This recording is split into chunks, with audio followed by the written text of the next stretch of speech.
எல்லோருக்கும் வணக்கம் நண்பர்களே.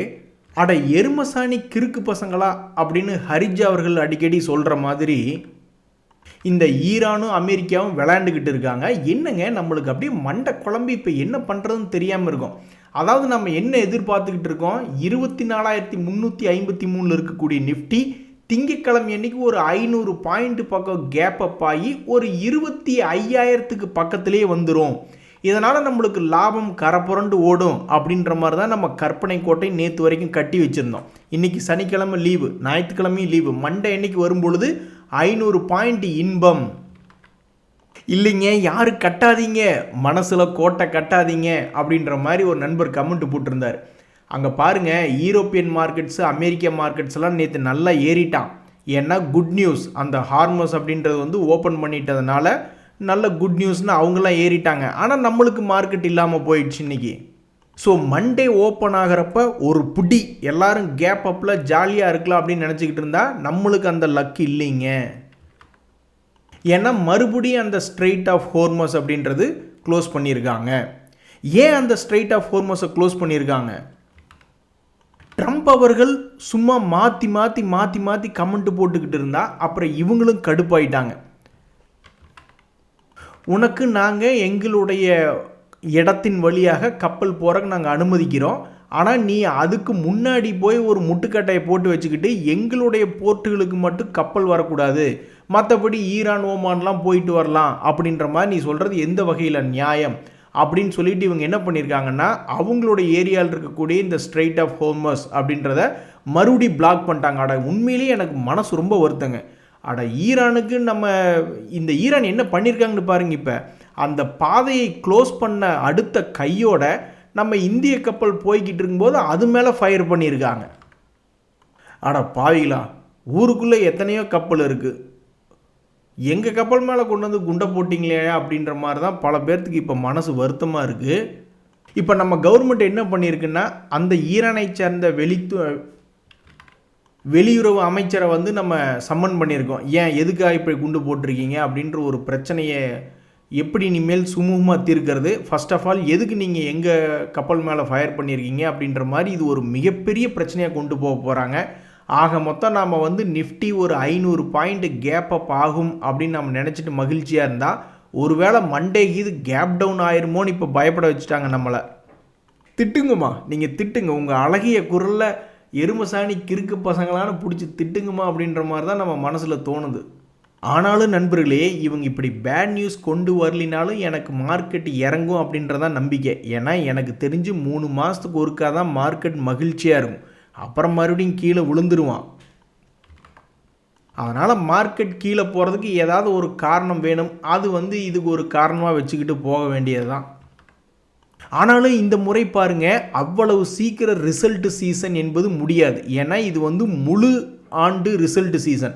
அதனால் உங்களுக்கு வந்து ஒரு 15-20 நாளுக்குள்ளேயே முக்கியமான கம்பெனிகளுடைய ரிசல்ட்டெல்லாம் வந்து முடியாது. ஆல்மோஸ்ட் அடுத்த மாதம் கடைசி வரைக்கும் கூட இழுப்பாங்க. ஏப்ரல் மே எண்டு வரைக்கும் கூட நம்மளுக்கு ரிசல்ட்டுகள் தொடர்ந்து வந்த வண்ணமே இருக்கும். இப்போ கூட பாருங்கள், ஒரு நண்பர் சொல்கிறாரு, ஐசிசி பேங்க்னுடைய ரிசல்ட்டும் ஹெச்டிஎஃப்சி பேங்க்னுடைய ரிசல்ட்டும் ஒன்றும் சொதப்பில், மேபி மண்டே இந்த 2 ஷேர்களும் நம்மளுக்கு ஹெல்ப் பண்ணும் அப்படின்ற மாதிரி சொல்கிறாப்புல. நண்பர்களே, எவ்வளவு சிக்கல்கள் வந்தாலும் ஸ்மார்ட் மணி கான்செப்டில் நிறைய முதலீட்டாளர்கள் பணத்தை போட்டு போட்டு ஜெயிச்சுக்கிட்டே இருப்பாங்க. அதுக்கு ஒரு எக்ஸாம்பிள் என்பது இந்த வெல்ஸ்பன் கார்ப் அப்படின்ற பங்கு. இதுவும் சமீபத்தில் ஒரு கடுமையான சரிவு, அதுக்கப்புறம் ஏறுவானா இல்லையா அப்படின்றது தெரியாமல் இருந்தது. ஆனால் ஒரு சப்போர்ட் ரேஞ்சில் இந்த வருஷத்தில் 700 ரூபா ஆரம்ப கட்டத்தில் இருந்தது. இப்போ எடுத்து பார்க்கல 1077 இருக்குது. இந்த கல்யாண் ஜுவல்லரி அப்படின்ற பங்குமே தற்போதைக்கு அப்படி தான் இருக்குது. 2024 நல்லா சம்பாரித்து கொடுத்துட்டான், 2025 நல்லா சம்பாரித்து கொடுத்துட்டான், இன்னும் 2026 பெருசாக சம்பாரித்து கொடுத்துக்கலாம். ஒரு குறுகிய அளவில் ஒரு 320 ரூபாயிலிருந்து 420 ரூபாய்னு ஒரு ஷேருக்கு 100 ரூபாய் அளவு மட்டும்தான் ஏறி ட்ரேட் ஆகிட்டுருக்கு. ஸோ இந்த பங்கு வந்து தொடர்ந்து மேல் நோக்கி ஏறுமா, அல்லது இன்னும் கொஞ்சம் கீழே ஒரு 300 ரூபாய் வரைக்கும் கீழே ஃபால் ஆகிட்டு அப்புறமா ஒரு 450 ரூபா அல்லது ஒரு 600 ரூபா வரட்டும். அப்படின்ற மாதிரி பல ஸ்மார்ட் இன்வெஸ்டர்ஸ் என்பது எதிர்பார்த்துக்கிட்டு இருக்காங்க. ஸோ அவங்கள பொறுத்த வரைக்கும் பல ஸ்மார்ட் இன்வெஸ்டர்ஸ்க்கு இந்த 200 டேஸ் மூவிங் ஆவரேஜிலிருந்து எப்படி இதுக்கு முன்னாடி ஒரு முறை கடுமையாக ரிஜெக்ட் ஆகி கீழே வந்ததோ அதே மாதிரி இந்த முறையும் ஒரு 300 ரூபாய் வரைக்கும் கீழே விழுந்துட்டு அதுக்கப்புறம் ஒரு 600 ரூபா போச்சுன்னா நல்லா இருக்குமே அப்படின்ற மாதிரி பார்த்துட்டு இருக்காங்க. அது நடக்க போகிறதா அல்லது இங்கிருந்தே இவன் ஏற போகிறானா அப்படின்றத பொறுத்து இருந்து தான் பார்க்கணும். ஸோ ஸ்டாக் மார்க்கெட்டை பொறுத்த வரைக்கும் ரொம்பவுமே ஸ்மார்ட்டாக வாங்குறப்பவும் பொறுத்திருந்து வாங்கக்கூடியவங்க சில பேர் இருக்கிறாங்க. விற்கிறப்பவும் பொறுத்திருந்து ஒரு நல்ல ரேட்டுக்கு விற்கக்கூடிய ஸ்மார்ட் இன்வெஸ்டர்ஸ் எந்த ஒரு பிரச்சனையிலையும் பணம் பண்ணுறதுக்கு தயாராக இருக்கிறாங்க. அதுக்கு ஒரு உதாரணம் தான் இந்த வெல்ஸ்பன் கார்ப் அப்படின்ற பங்கு. சமீபத்தில் ஒரு லோ லெவலில் வந்து விழுந்த பங்கு கொஞ்ச காலம் பொறுமையாக இருந்திருந்தால் இன்றைக்கி 700 ரூபாயிலிருந்து 1077 ரூபாய்னு 30% மேலே ஏறி ட்ரேட் ஆகிக்கிட்டு இருக்குது. எனக்கு அதெல்லாம் தெரியாதுங்க நண்பர்களே. நீங்கள் எப்படியாவது ஒவ்வொருத்தருமே வந்து நம்ம ஒரு 60 வயசு கழித்து ரிட்டையர்மெண்ட் ஆகும் பொழுது சொந்தமாக ஒரு வீடு என்பது இருக்கணும். அதே மாதிரி நம்மளுக்கு வாடகையின் மூலயமாகவும் வருமானம் வரணும். ஏன்னா நம்ம மேலே ஒரு போர்ஷன்லேயோ அல்லது ஏதாவது ஒரு போர்ஷனில் இருந்துட்டு இன்னொரு போர்ஷனில் வாடகை வாங்குறதா நம்மளுக்கு ரொம்ப சேஃப்டி. கடைசி காலத்தில் நம்ம பசங்கள்லாம் எங்கேயாவது போய் லண்டன் அமெரிக்கான்னு உட்காந்துருவாங்க. அப்புறம் நம்மளை யார் பார்த்துக்கிறது? அதே மாதிரி மாத செலவுக்கு நம்மளுக்கு ஃபிக்ஸட் டேர்ம் டெபாசிட்லேருந்தும் கொஞ்சம் பணம் வரணும். ஓரளவுக்கு மாதத்தினுடைய செலவை கடத்தி போகிற மாதிரி. அதுக்கெல்லாம் கண்டிப்பாக கோடிகளிலேயாவது ஃபிக்ஸட் டேர்ம் டெபாசிட் என்பது வச்சுருந்து தான் ஆகணும். அப்படி இல்லை அப்படின்னா நம்ம இப்போ 60 வருஷம் கஷ்டப்படுறோம். அப்புறம் 60 வருஷம் கஷ்டப்பட்ட பிறகு மறுபடியும் 60 வருஷத்துலேருந்து அடுத்த நம்மளுடைய கடைசி காலம் வரைக்கும் அப்புறம் வேலை பார்த்துக்கிட்டே உட்காந்துக்கிட்டு இருக்கணும். நான் இன்னையிலிருந்து இப்படி பண்ணலாமான்னு யோசிக்கிறேன். ஏன்னா ₹1 சம்பாதிக்கிறது ஒன்று தான், ₹1 செலவு பண்ணாமல் சேமிப்பு பண்ணுறது ஒன்று தான். என் குழந்தைகிட்ட என்ன சொல்லலான்னு இருக்கேன்னா, இப்போ இந்த எட்டர்னல் அப்படின்றது வந்து ஜொமேட்டோ, அதாவது ஃபுட்டு டெலிவரி பண்ணக்கூடிய ஒரு கம்பெனி. அது வந்து சமீபத்தில் பார்த்தீங்கன்னா இதுக்கு முன்னாடி 2025களில் என்ன லெவல் வந்து விழுந்திருக்கோ அதே லெவலில் வந்து மறுபடியும் விழுந்திருக்கான். இனி இந்த வருஷ கடைசிக்குள்ளே மேலே ஏற போகிறானா அல்லது தொடர்ந்து கீழே இறங்க போகிறானா அப்படின்றது எதுவும் தெரியாது. என் குழந்தைகளை பார்த்து நான் சொல்ல விரும்புகிறது எல்லாமே என்னென்னா, இங்கே பார், நான் அதில் கொஞ்சம் பணம் போட்டு வைக்கிறேன், அதில் இருந்து மேலே ஏறி லாபம் வந்ததுன்னா அது உங்களுக்கு ஒரு 2000 ரூபா கிடைக்குதுன்னா உங்களை வந்து எங்கேயாவது ஹோட்டலுக்கு கூட்டிகிட்டு போகிறேன். அப்படி இல்லையா கீழே போய்கிட்டே இருக்கா, நீ 2000 ரூபாய்க்கு சாப்பிட்டு காலையில் எந்திரிச்சு போய் வெட்டியாக அதை போகிறதுக்கு அது ஸ்டாக் கீழே இறங்கும்போது பணம் போயிட்டு போகுது. அதாவது சாப்பிட்டு காலையில் வேஸ்ட்டாக பாத்ரூமில் போகிறது ஒரு எக்ஸ்பீரியன்ஸ்னால், நான் ஸ்டாக்கை வாங்கி அது வேஸ்ட்டாக கீழே போனால் போயிட்டு போகுது. வெறும் 200 ரூபா கொடுத்து 1 கிலோ நான்வெஜ் எடுத்தால் போதும், அதை வீட்டிலே செஞ்சு சாப்பிட்டுக்கலாம் அப்படின்ற மாதிரி நான் இந்த லீவ்லாம் சொல்லிடலான்னு தான் இருக்கேன். நம்மளால் செலவு கட்டுப்படியாக மாட்டேங்குது. எதுக்கு லீவ் விட்டாங்கன்னு தெரில. சும்மா அதை வாங்கி கொடு இதை வாங்கி கொடு அப்படின்னு ஏகப்பட்ட செலவாக போயிட்டுருக்கு. ஸோ இன்றைக்கி நான் நேரம் இந்த வீடியோ முடிச்சுன்னு போய் என்ன சொல்ல போகிறேன்னா, இந்த மாதம் மட்டும் இல்லை, இந்த ஒரு வருஷமே பூரா இந்த எட்டர்னல் அப்படின்ற பங்கில் நான் கொஞ்சம் பணம் போட்டு வச்சுருவேன். அது மேலே வந்துச்சுன்னா இனி உங்களுக்கு ஹோட்டல் சாப்பாடு,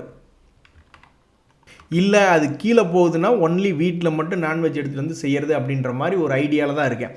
ஏன் அப்படின்னா என்னை பொறுத்த வரைக்கும் இந்த எட்டர்னல் அப்படின்ற பங்கு மேல் நோக்கி வந்துச்சுன்னா ஒரு லாபம் என்பது இருக்கட்டும், கீழே போச்சுனாலும் லாபமாக இருக்கணும் அப்படின்றதுனால இப்படி ஒரு டெசிஷன் எடுத்துட்டேன். அதே மாதிரி நண்பர்களே, சில பேருங்கள்லாம் அவங்களுடைய மொத்த வாழ்க்கையிலையும் ஒரே ஒரு இண்டிகேட்டர் தான் யூஸ் பண்ணுவாங்க. என்ன இண்டிகேட்டர்னா, ஏதாவது ஒரு பங்கு, ஒரு உதாரணத்துக்கு இந்த ஐடிஎஃப்சி ஃபர்ஸ்ட் பேங்க் அப்படின்ற ஒரு பங்கு எடுத்து வச்சுக்கிட்டு இது வந்து 100 ரூபாய்க்கு கம்மியான விலையுள்ள ஒரு பங்காக இருக்கிறது. அப்போ இவன் என்னைக்காவது ஒரு நாள் 100 ரூபாய் வந்து தொடுவானோ அப்படின்ற ஒரு எண்ணத்தில் ஒரு 1000 பங்குகள், 500 பங்குகள் அல்லது ஒரு பங்கு 2 பங்குன்னு ஏதோ ஒரு குவான்டிட்டி அவங்களுடைய தகுதிக்கேற்ப பல ட்ரேடர்கள் வந்து ரவுண்ட் பண்ணி பார்ப்பாங்க. எதுக்கு? அவங்களுடைய ஒரே ஒரு இண்டிகேட்டர் தான், வேறு எதையுமே பார்க்க மாட்டாங்க. 100 ரூபாய்க்கு கீழே இருக்கக்கூடிய பங்கு இது என்றைக்காவது ஒரு நாள் 100 ரூபா வரும், அப்போ இதில் ஒரு குறிப்பிட்ட குவான்டிட்டியை சேகரித்து வையே அப்படின்ற மாதிரியெல்லாம் பிளான் பண்ணுவாங்க. இப்போ சமீபத்தில் கூட ஒரு நண்பர் அப்படி தான் சொல்லிக்கிட்டு இருந்தாப்புல, இந்த ஐடிஎஃப்சி ஃபர்ஸ்ட் பேங்க் அப்படின்ற பங்கு கீழே வந்து விழுந்துடுச்சு, இனி மறுபடியும் இவன் என்றைக்கு 100 ரூபா வருவானோ தெரியாது, அது வரைக்கும் கொஞ்சம் கொஞ்சமாக குவான்டிட்டி எடுத்து வச்சு ஒரு 1000 குவான்டிட்டி அப்படின்றது சேர்த்தணும் அப்படின்ற மாதிரி ஒரு நண்பர் சொல்லிக்கிட்டு இருந்தார். அவர் இங்கே வேறு ஏதாவது ஒரு இண்டிகேட்டர் உபயோகப்படுத்தியிருக்காரா? வேறு ஒன்றுமே கிடையாது.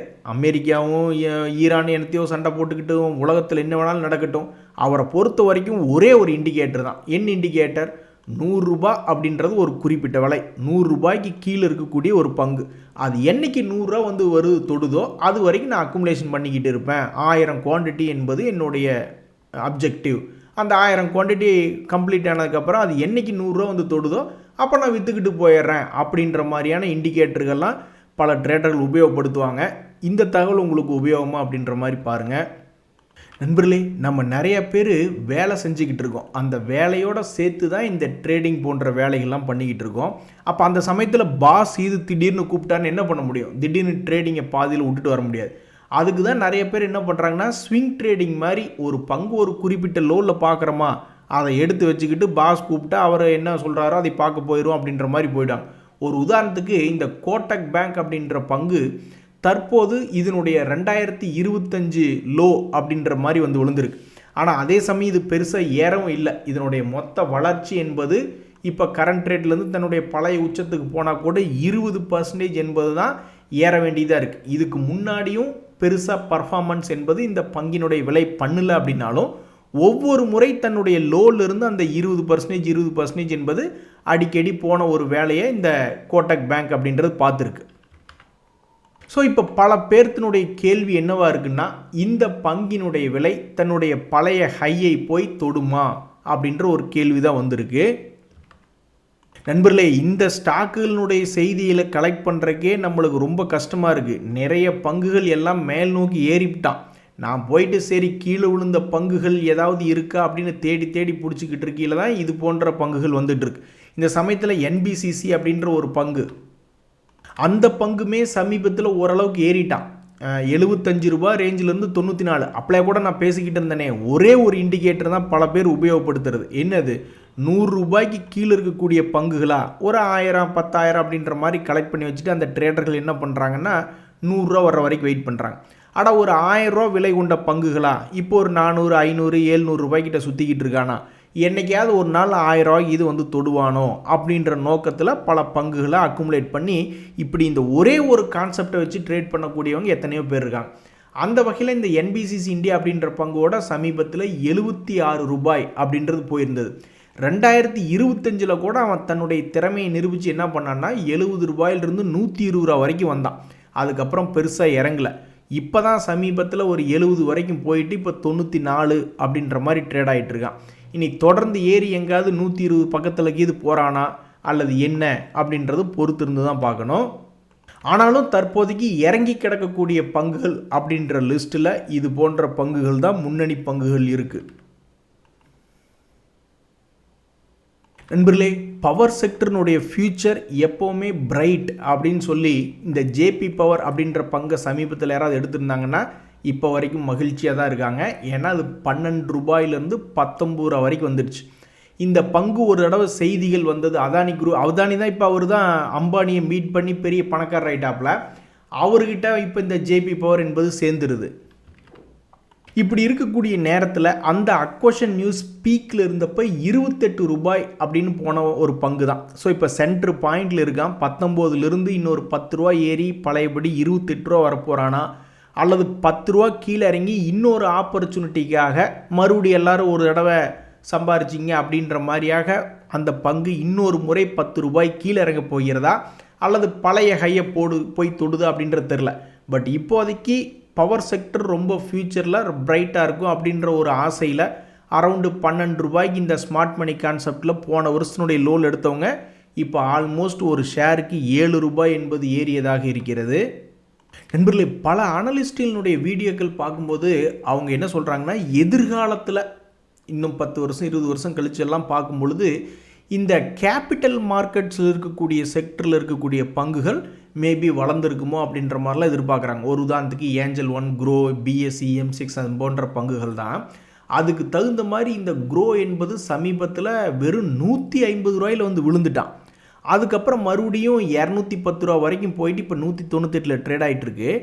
நான் டீலராக இருந்தப்பவும் இந்த மாதிரிலாம் நாங்கள் பேசுவதுண்டு. எப்பட்றா நிறைய கிளைண்ட்ஸ் ட்ரேட் பண்ணுறதுக்கு வர்றாங்க, ட்ரேட் பண்ணி ப்ரோக்கரேஜ்கள் கொடுக்குறாங்க, அப்புறம் அவங்களுடைய அக்கௌண்ட் லாஸ் ஆகுதுன்னு வெளியே போயிடுறாங்க. அவங்க ஒரு கிளைண்ட் வெளியே போனால் மறுபடியும் இன்னொரு கிளைண்ட்டை போய் இந்த மார்க்கெட்டிங் டீம் பிடிச்சிட்டு வந்துக்கிட்டே இருக்கணும். இல்லைன்னா அந்த ப்ரோக்கரேஜ் இண்டஸ்ட்ரியை ரன் பண்ண முடியாது. ஆனால் இன்றைக்கி இந்த தேதியில் யோசித்து பார்த்தா அது முடியுதே. ஒரு கிளைண்ட் வெளியே போனால் டக்குன்னு இன்னொரு கிளைண்ட்டை மார்க்கெட்டிங் டீம் பிடிச்சி கொண்டு வந்துக்கிட்டே இருக்காங்க. ஸோ பெருசாக க்ரோத் இல்லாத ஒரு சமயத்திலேயே அந்த மாதிரி ப்ரோக்கரேஜ் இண்டஸ்ட்ரியில் ஒரு மாதிரி எப்படியாவது வண்டியை ஓட்டிக்கிட்டு இருந்த காலத்தில் எதிர்காலத்தில் மக்கள் தொகையும் அதிகரிக்கும் போது இப்போல்லாம் பார்த்தீங்களா, மியூச்சுவல் ஃபண்டில் 25,000 கோடி 35,000 கோடின்னு ரொம்ப டிசிப்ளினாக பணம் போடுற ஆட்களே ரொம்ப அதிகமாக இருக்காங்க. அப்படி டிசிப்ளினாக போடும் பொழுது இன்டிசிப்ளினாக ட்ரேடிங் பண்ணுறதுக்கு வராமையாக போயிட போகிறாங்க.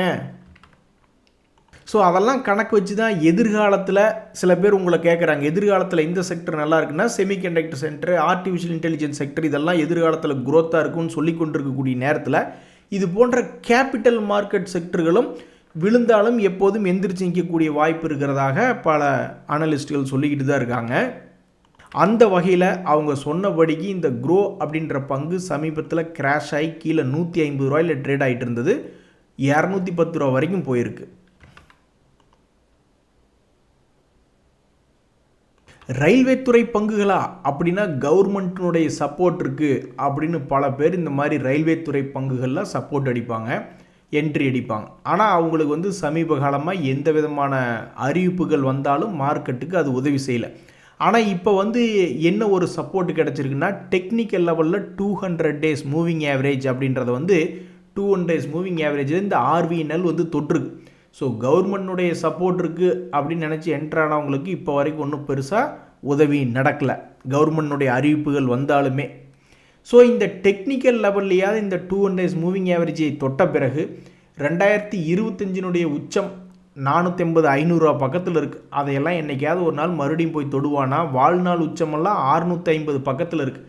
என்றைக்கு மறுபடியும் போய் தொடுவான் அப்படின்னு பல பேர் பார்த்துக்கிட்டு இருக்காங்க.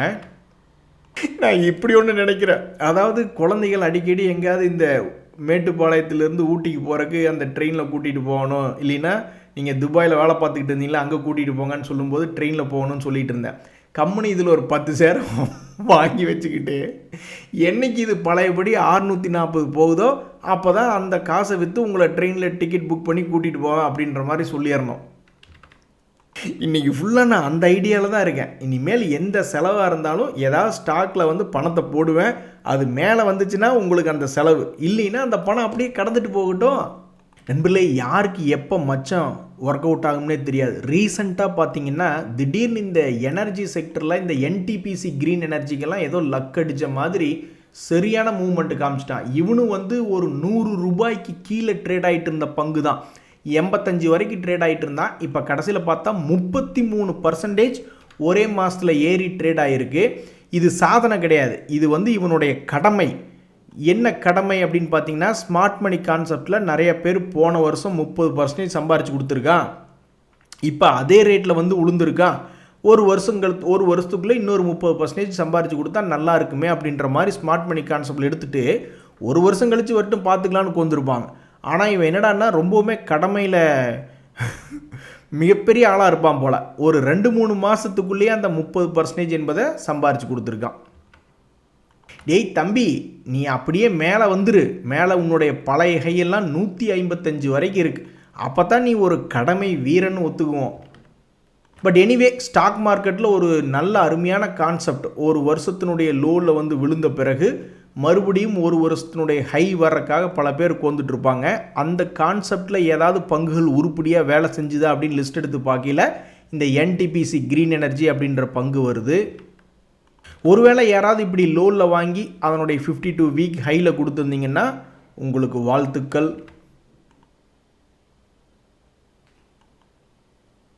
நண்பர்களே, நடுக்கடலில் போய் கப்பல் நின்று அப்படியே முங்கிடுச்சுன்னு என்ன பண்ணுறது அப்படின்ற மாதிரி தான் இந்த கொச்சின் ஷிப்யார்டு போன்ற பங்குகள்லாம் ஏதாவது வாழ்நாள், அதாவது லாங் டேர்மில் ஒரு மல்டி பேக்கர் மாதிரி இது மாறுமா?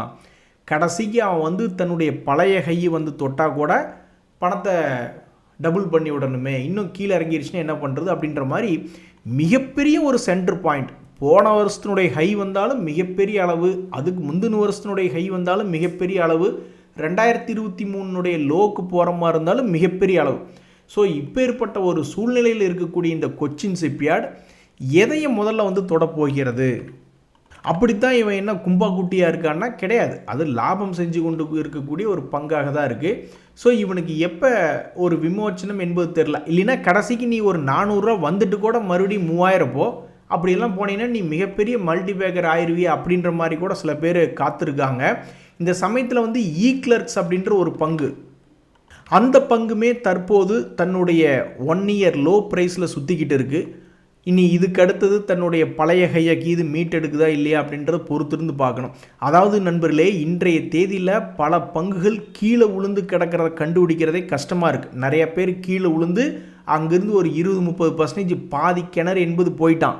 போன வருஷமெல்லாம் வந்து ஆடி மாதத்தை தாண்டி ஒரு 7-8 மாதம் முடிஞ்சதுக்கப்புறம் தான் பாதி கிணறு வந்தால், அப்புறம் டிசம்பர் மாதத்தில் ஃபுல்லாக வந்துட்டால்.